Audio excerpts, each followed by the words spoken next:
second game, RSG PH and Echo PH. Who will be able to get the second game? Can Echo come back from this 1-0 deficit? Ooh, 3 Brave Smites for the side of RSG. Sustain it really is the way to win for them. 3 members of Echo in the middle. They're still not addressing the light rotation on the XP lane. I don't want to see it now. They're not gonna answer it. See, okay. So that's really the rotation. And Sanford definitely to be punished by this, man, even though he doesn't fall here, or maybe he might, but Petrify used up a battle spell very early on, and he loses a lot of his HP. How did you predict that? I How don't did you know?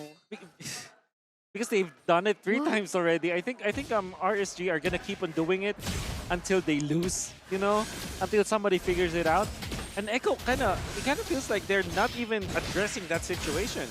They just the answer is just burn the Petrify. You're okay with it. Wait for your timing again. But that means that the lane was frozen. Actually, he might miss out on 1 EXP card. Okay, bit of an early, very slow early game, as we are not really used to seeing this kind of early game. RGPH usually is able to get some more pressure down in that stage, but it seems like for both, they're just really going to bank on that first neutral objective battle. And for the in-game emblems, aside from the 3 Brave Smites, is there anything else that's interesting? Guess none. I mean, Wait, typically 3 or 4 Wilderness Blessings as well, by the way, for RSG.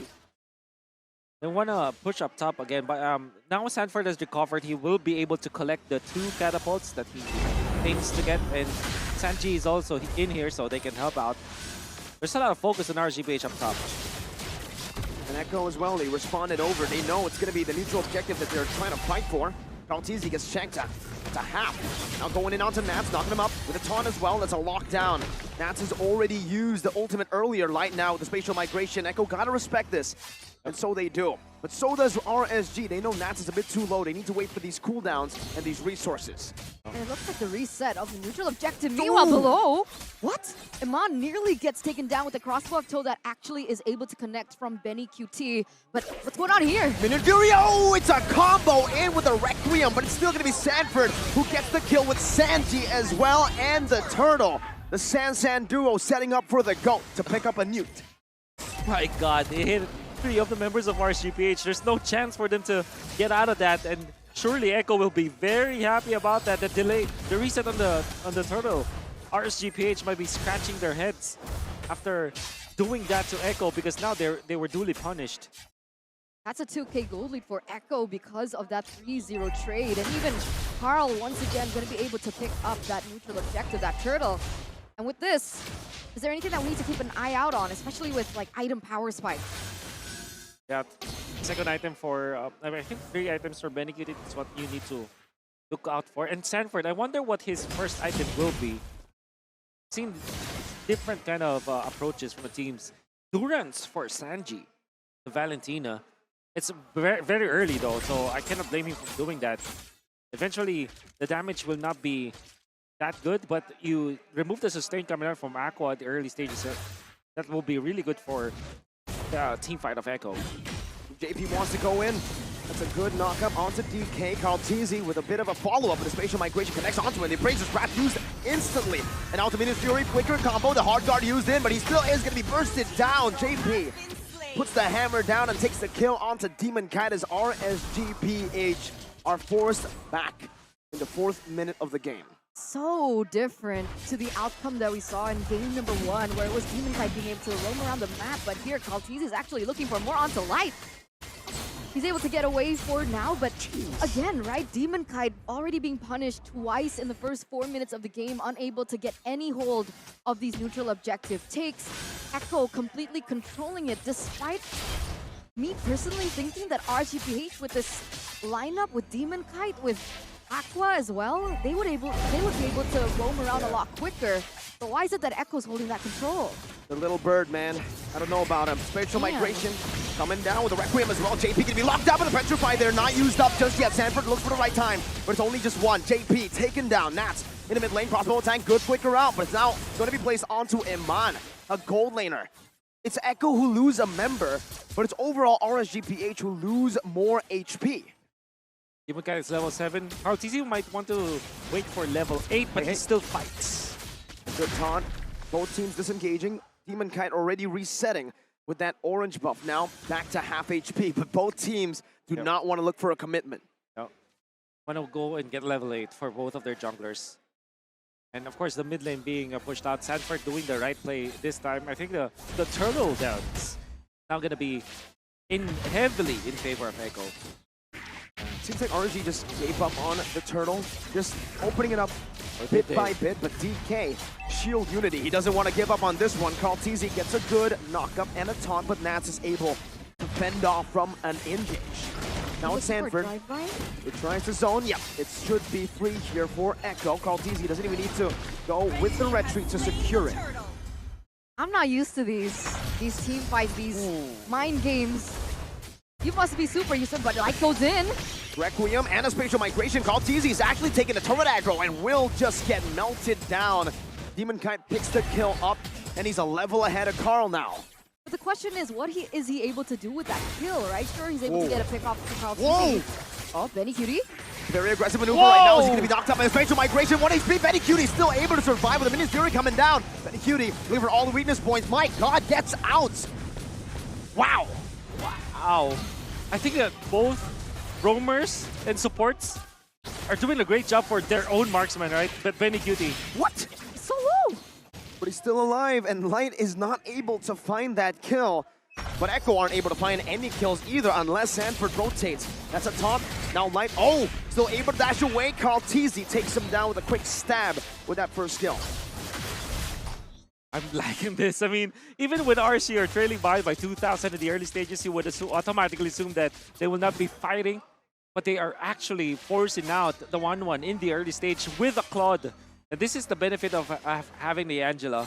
But then again, RSGPH, they still have to solve this. And Echo, both of the team's supports are doing a great job like protecting their marksmen. So I'm very excited. Now, can we fast forward to the late game and see how they team fight? Because I think that's how that's going to be very electric. You know, it's hinting towards that for sure. And Aman still able to get out with the BMI, but Sanford again on this Benedetta 102 so far. Do you think that he might be that X factor for Echo later on in these team fights? Everybody's going to be an X factor for sure. But yeah, I think that they're key heroes. I think that every hero in this particular game can change the tides of the game. Yeah. Right. Even the Angela. The right amount of heart guard. And the Claude, of course, a win condition kind of hero. Nats though, given enough space. Crossbow attack used up now with the Minion Fury. Nats able to dodge away from that one. Goes in for a re-engage with the help of the hard guard. Light and Demon Kite going for the back line. Demon Kite with the shield unit now only locking JP down, but he's able to flick around now. Sanji maneuvering on, getting a terrifying on the 3 members. Nats still able to survive for a bit, but Sanford comes in as a 3-man Petri, and Demon Kite and Light should be falling down to the Appraiser's wrath, and another Sanford picks up a triple and gets out with 1 HP. What did I tell you? What did I just say before that engage? Sanford now instantly 4-0-2, but amazing play by Sanford on his signature hero, but I gotta give props to Carl TZ. He made Aman a complete non-factor in that teamfight because he was able to zone him away in that mid lane. The perfect setup for Echo. Oh, well done coming out from Echo, particularly their marksman as well as Sanford with a 3-man petrify. One thing that we can actually anticipate from both teams is that they are not going to use their battle skills just for nothing. Like even if they see like a good opening, they will not immediately pick it up. They are going to be looking for the right moment to activate it. And that's what literally Sanford did. Jeez. Good dodge coming out from Nats, JP as well. But they know that eventually they have to wait for the right moment. I mean, Sanford could have activated the Petrify earlier on, but he waited for Light because Light could turn things around. Then found Demon Kite, gets a triple. Smart plays coming out from the members of Echo. Comfort heroes, man. Power picks from Echo, just really proving that they don't need necessarily a big hero pool. All they need is heroes that they're used to, that they know the ins and outs of, and this is the advantage that they're getting. I mean, Sanford in a 2v1 right now. Eye for an eye, getting out, Blazing Duet with the Petrify. Now Sanford trying to cancel it out. He's bought Enough time for the bottom lane, for the Lord to come crashing down, and Benny to get a free turret, tier 2. In the mid lane as well, it's going to be Echo, final slash, whoa, by Sanji there. A bit of a sweep to Natalia. They caught him. That's an important one. Fortunately, Echo will not be able to push, and they will be disciplined about this. They know that they can. They already took out all of the outer turrets, and they also forced out the divine defense, holy defense from the turrets. That's the passive of the turrets for the 12-minute mark. Holy defense, HD. Yep, the Like the HD. game. Wolf is such a nerd. But that's so good though. Now we finally know what it is. You've been saying it for so long. What do you call Lord's Ultimate? The charge? The charge. Oh, the charge? What is it? Take a guess. The holy charge. It's pretty boring. It's turret dash. Oh my, Okay. dude. I'll just call it a charge. Yeah, the charge sounds better. Either or, Echo still holding this 8K gold lead in the 11th minute of the game. Despite what we saw in game number 1, this is a very different turnout as to what we saw. Echo really just claiming back control on, I would say, individual performances. Yeah. From Carl, from Benny, even Sanford making that play. Sanji has been huge as well, and JP has been really good Yep. on the Minotaur. I agree. JP, he's doing a lot for his team. He's defending his marksman. He's giving the vision. He's surviving and baiting the opponents. And most importantly, the setup. Specifically, the first turtle fight. 4-man or 3-man Minoan Fury gave so much of a momentum for Echo to work with. And now they're leading by 8,000. But then again, RCPH, they have been in this spot before. So, the timing on the spatial migration, but now it's a stolen hard card from Sanji. It's literally the San duo. Wow. Not the San duo.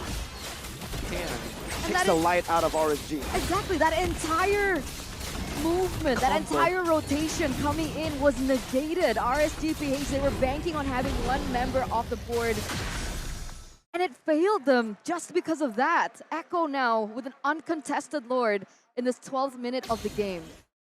Relord just because of one copy hard card coming off Sanji. And now Echo is definitely very comfortable with this here. So I'm thinking about like what the comeback is for RGPH. It still is initiation coming out from Light, damage coming out from Eman. When it comes to their defense though, I'm not entirely convinced about their wave clear. It's not as strong as something like a Farsa, Xavier. They do have the Claude, but they kinda need to get up close and personal. And of course, Aqua's damage as the mage is not as strong as typical mages. That was the consequence of picking up the Yes, Angela in the that's mid right. lane, right? That's right. I don't think they were banking on being on the defense too quickly, Yeah. but here we are. That range is gonna suffer. Oh, Nats gets brought back all the way by a final slash from Sanji, but now it's called Easy, who gets the same treatment all the way inside of the base now, getting the healing as well, getting a good time, but Benny goes in as well for a lot of damage. That's him in his Fury, knocking up Demon Kite, and Benny Cutie on the crossbow. A Tang will finish off Nats, and now it's another light in the base. The base is wide open, opened up by the likes of Echo. There's a spatial migration connecting on the 3 right now, as that's a triple kill for Benny. In game number 1, we saw a triple kill and a maniac from RSG. This game, we'll just see a triple, but it's Echo getting back 1-1, equalizing in this series.